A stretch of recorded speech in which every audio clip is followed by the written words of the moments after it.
That's basically my life in a minute.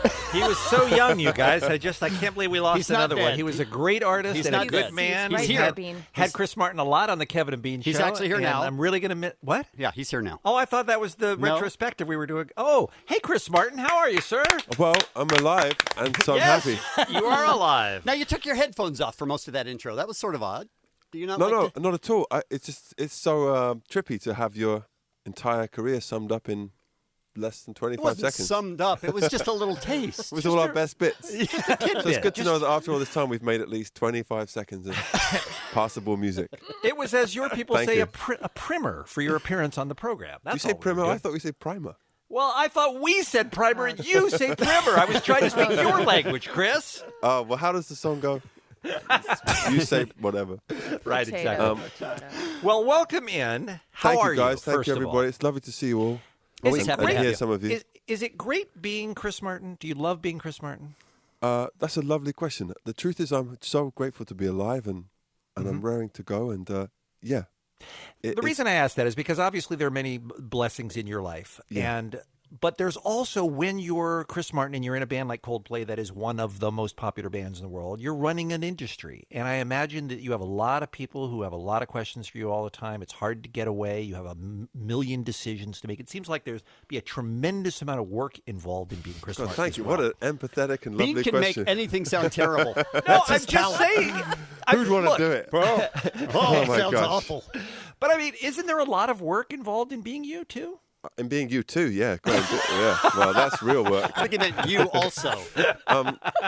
No, the truth is, I'm so grateful for my life, and I just love what we get to do. And I think, I don't know how you guys feel, but after you've been doing something a while, it makes you more and more grateful, I find. And right now we're going out on tour and just, that's when the real payoff happens of all this interaction with people. And so it makes any bit that might have seemed vaguely challenging totally worthwhile. So planning a tour is a lot of work, but when you're on stage in August at the Rose Bowl looking out at 90,000 of your fans, it's all going to be worth it. Yeah, and the truth is, I don't really have to do much planning. So we have a whole team of amazing people who do all that stuff. But then you come out, and if you don't like something, you have them... Right? You just absolutely. Yeah. Kill. I do exactly that with my hand across my throat, like. Saturday, August 20th and Sunday, August 21st is Coldplay at the Rose Bowl for 2 nights. There are just a few tickets left for both shows. You can go to Ticketmaster.com. There's 7 tickets left. On 7 the tickets. That's the updated number. That's why I'm here. We've got to shift those. We got to move those tickets. Please, if you want to come, text me. The number is 310. Don't do it. Going to Ticketmaster.com to buy your tickets. Just ahead of your appearance, Chris, this morning, sitting down, we played your new single, which is called Up&Up. Up&Up, yeah. How was that chosen? Why did you decide that that's the next song you want to play? Well, that's an interesting question because around the world right now we have different singles in different countries. So we just knew that we wanted certain songs off the album to be singles, and then we said to our label and everyone just put them out in whatever order. So why was it chosen overall? Is because we're really proud of it, and it has, I think if any song of ours has a sort of credo or a philosophy behind the band, this one's probably it, Up&Up. But why did we choose it right now? I don't know. Just that's just what got chosen. It's unusual for the last song on an album to be a single. Yes, it is. Normally, last songs and albums never even get heard. Right. And, in fact, last weekend, I was in Santa Monica playing music with these kids. I saw that. It was so cute. Yeah, it was really cute. Was it the Prince thing? Yeah. So one of this really sweet boy, Jackson, who come through cancer 2 times, his friends last year organised this concert for him and got Chris from the Foo Fighters to come and play with them at the end. And so this year they needed another famous Chris, and Chris Rock was not available. And so I went and sang with these kids, and they were really wonderful. And they'd learned a song off an album of ours called X and Y, which came out in 1973. Well, maybe later than that. Not but quite okay. 73. And we've never even played that song. That's the last song on that album, which we love, but we just never got round to it. And they'd learned it perfectly, and so we played that, and we played Raspberry Beret, and it was just wonderful. That? Yeah. That's so fun. It was wonderful. When you listen to an album, do you listen from the beginning to the end? All the way through, especially if it's someone I really love. If it's Beyonce or it's Radiohead or whoever, or like right now I love this band called Beach House. So I'll listen. I get started, and then I get to a song that I just love, and then I listen to that one 10,000 times. Yes. Before I move on. A lot of time. Is that That's bad? a lot of time. Yeah, it's a lot. I don't know. I just feel like I don't want to hear anything else except for that song for a while because I love it so much. Yeah, well, that's totally okay. Don't feel bad. All right. Did you ever cross paths with Prince, Chris? You know, I didn't. No, I didn't. Is the answer. I don't have anything to say about that. Because Except it's one of those people that I stayed a fan of the whole time. Of course, yeah. Like Bob Dylan. Some people I haven't met, and that's totally okay. I mean, obviously, I have friends who were friends with him or worked with him, and yeah, I feel the same as everyone else. I just feel sad and grateful for his life. It was so shocking, and you two are on again with the U2. You also are on a short list with Prince as among the most popular of all Super Bowl halftime performances. You know, he had it back in 2007, I think, in the pouring rain. We Yeah. haven't talked to you since you did the Super Bowl this year. I think we talked last October or something. I think Yeah, when the album when the came album out, came I out, think. right. In my diary, it said, went to KROQ today. Those guys know are what? really lovely. We're just living right in the moment. We have this tour, which will probably go for another 18 months or so. And Does that sound like a long time to you? no, it doesn't. sounds like, the truth is I've never loved it so much as now. Because we've made 7 albums, we don't feel in a hurry to do it. Who knows if we'll ever do another album.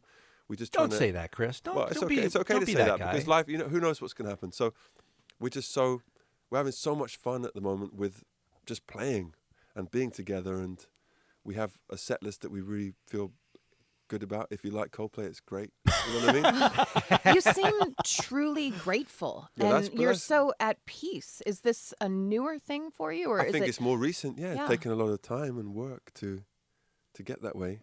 Because I don't want to. I'm sure you got to cut the commercial. No, we No. don't. No. Teach this us is, your this is your ways. time, Chris. Yeah. Honestly, it's just come about. I think in the last few years of just appreciating things and not worrying so much. Mhm. It's fun. I was speaking to someone yesterday whose boyfriend is on their first or second album, and he was getting down about social media and stuff. And if you want to, you can always find a reason to get down. You know, there's always someone who won't like your music or won't like your show or whatever. But I found that I was getting a bit bogged down by that a few years ago, so I decided to just let that go and appreciate the people that do show up and do want to hear our music, and that just makes me happy. Chris, not only on the air but off the air, we would bring up different topics, and you're the most positive person in the room. I Well, mean, there's you only- figured out a way to there's be only happy 6 of about us. Donald Trump. I mean, it's remarkable. And the rest of you have been up since 4. So Good point. it's not hard. Is it a tough transformation? Do you find yourself naturally getting stressed, and then you have to say, "No, I'm not going to feel that way. Yeah. I'm going to be positive." Yeah, How do you make that it's called change? conscious evolution, you know. So if all of us wake up and sometimes feel and think terrible things. Or crappy, as we or might crappy, prefer to I'm say so on the sorry. radio. I'm so sorry. No worries. So it's just if you find that there's certain people that have written things about how you deal with those emotions, and partly you deal with it by an outlet like music, and other times it's like saying, okay, I feel this way, and that's okay. There's no. Is it too personal a question to ask if you see a therapist or if you ever have? I see. I have a teacher. A I have couple of teacher? yeah, I go and see people who seem like they have it figured out. You know, one is a guy who's into Sufism, which is like a bit like Buddhism, and yeah, I just have some teachers. It's I always thought when I was 21, like, oh, I've finished learning now. Right. You know, you come out of college, and now I realize that's really not the case. You can always find people with a great new perspective. Or I'm talking way too much. I'm sorry. No, you're not at all. We're fascinated. We're fascinated. Let me ask you. You're about- also the only guest on the show right now, so Okay, it's cool. all right. We want you to talk. Let me ask you about this, Chris, because you've evolved a lot since you were 21 years old, and you've seen a lot, you've done a lot, you've Yeah. lived a lot, as have your bandmates. Yeah. How Oh. have you guys managed to stay so cohesive and together and not just friendly, but to the point where you're enjoying yourselves more than you ever have before? Because that's not always the case with groups that are together as long as yours has been. Well, the truth is, I think, being that if you honestly, if you want the real answer, it's if you share money and credit. That's the real answer. Yeah, that's the real answer, I think, with a band, because that's where trouble comes in. That's as far as interesting. we can tell, in terms of our friends who are in other bands or the bands we look up to. You know, we were just talking about Radiohead before, Right. and U2. I think U2 does the same yeah, thing. they right? share. Yeah. They share because a band. It's like you guys. There's chemistry that you can't really put a price on, and that's what makes you great. So you made going back to that word conscious, you made a conscious decision to avoid the pitfalls that happened to so many other bands early on by saying we are going to share money and we are going to share credit and we are a team, and and you think that's going to help you stay together longer, and so far it has. Did you guys ever see Westway to the World, the film about the Clash? Mm-mm. You know the Did band not. The Clash? No. So in that film, Joe Strummer, this was retrospectively, he said, he was talking about their breakup. He said, I wish we'd just taken 6 months off. And so we have the benefit of seeing all these other bands tell us where they would have changed something. And often it's to do with money and credit, and then sometimes having a rest when you need to have a break from each other, or let your audience have a rest. You know, we had a conversation a few months ago and came to the conclusion that U2 is the band that has been together longer than any other band on earth with its original members. Yeah. And that's amazing when you think about it. I mean, they Green- started in the freaking mid-'70s, and they're still going with the same four guys. And Green Day's been around a lot with that lineup. And Yeah, there's absolutely. A few. This is Chris Martin on the Kevin and Bean Show. By the way, I should have mentioned this earlier, but we have tens of thousands of people watching us on Facebook Live right now through the Kevin and Bean Facebook page. We're hearing from Chris. You'll be happy to know they're watching you in Leeds right now, in Manchester, Great. Manila, Home. Morocco, Buenos Aires, Vietnam, Poland. I'm not joking about any of these places, by the way, in Stockholm, Belgium, all over the world, and Bakersfield, of course. Shout out to Bakersfield. All over the world, people are watching Chris Martin here on the Kevin and Bean Show. Your friend Beyonce. Yeah. What'd you think of Lemonade? I love Lemonade. Wasn't it great? It is great. It still is great. Yes, it still is great. That's what he meant. Last He week it meant was wasn't great. it and isn't it still? It's wonderful. I'm going to be honest and say I had the chance to hear it a while ago. Oh, did and it you? was- Okay. And that song, Sorry, which I think is track 3 or 4, I love it. is my favorite Beyonce song of all time. Could be a country hit, couldn't it? Could it? I don't know enough I about... feel like that's true of any great song. Yeah, that's I feel true. like any great song could be done Yep. as country, could be done as light rock, could be done as Let's think of an example. rap. Give us a song. Look, Fix I'm You. just Yep, that would Fix easily, You would easily work as a country song. Yeah. There you Easily. go. I don't know about rap, but country. I just tuned in as a Beyonce fan, but I wondered what it's like for you, Chris, as someone who is in the same lane as an artist like Beyonce, somebody who writes and produces videos and music and does tours and the same sorts of things she does.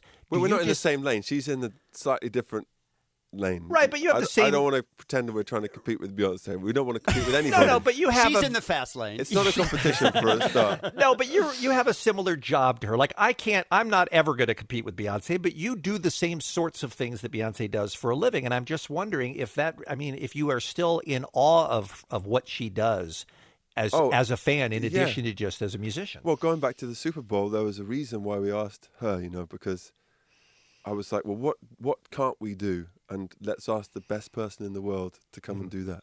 And she did that times 10. And then she had this whole amazing message, and it was just awesome.